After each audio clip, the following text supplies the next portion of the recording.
Hello and welcome back to the Air Armoury. I'm JRH and today is just a quick additional video. Now in my video on the Webley Senior air pistol I showed you and talked about the markings on the gun and how they changed over time. Now my gun here is a relatively early one in terms of the slant grip seniors, being made in 1939, but what I also have here, which I didn't have at the time of the original video, is a Webley Senior frame made at some point between 1947 and 1958. So what I thought I'd do today is briefly compare the two. First of all, both guns have the Webley Senior made in England on the right hand side of the compression chamber, but that is actually the only marking which is exactly the same on both guns. Now on the 1939 pre-war gun there is a serial number, this one being S15556. Serial numbers for this model started at around S7000 when they carried on from the original model Senior and ran until around S19000 when production ceased due to the Second World War.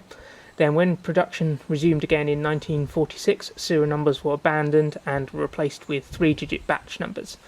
Therefore this post-war gun doesn't have a serial number, but it does have a 3-digit batch number, this one being 176. That is there that would normally be covered by the grip panel, but it would also originally have been stamped onto the front end of this faceplate, which is the spring guide, but that's obviously missing on this gun. Now on the older gun, if I lift the barrel here, you can see that it says oil here. But in 1947, Webley were trying to cut costs and issued revised procedures for the manufacture of the Senior pistols, and this covered, amongst other things, the markings, which meant the oil here was replaced by just oil and a curved arrow. But that actually was abandoned altogether in 1964. Looking at the cap on the back of the compression chambers, on the 1939 gun you can probably just make out that it says not to be removed.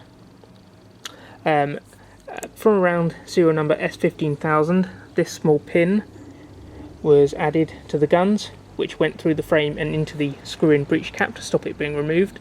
Therefore, when production resumed after the war, they dispensed with marking the back entirely, but it was quickly reinstated and changed to do not remove, which you can see on this later gun. So if I then turn the guns over completely, you can see that they both say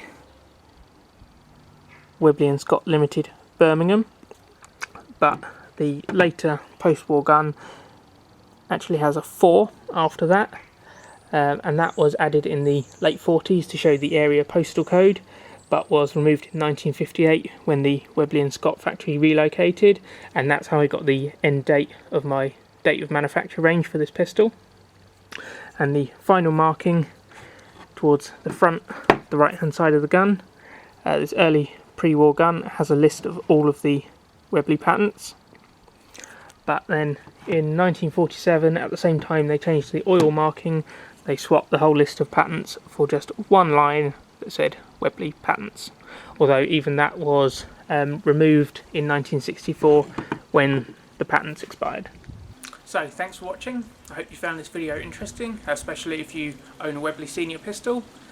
If so, be sure to like, comment and subscribe to the Air Armoury, and until next time, keep your arms in the air.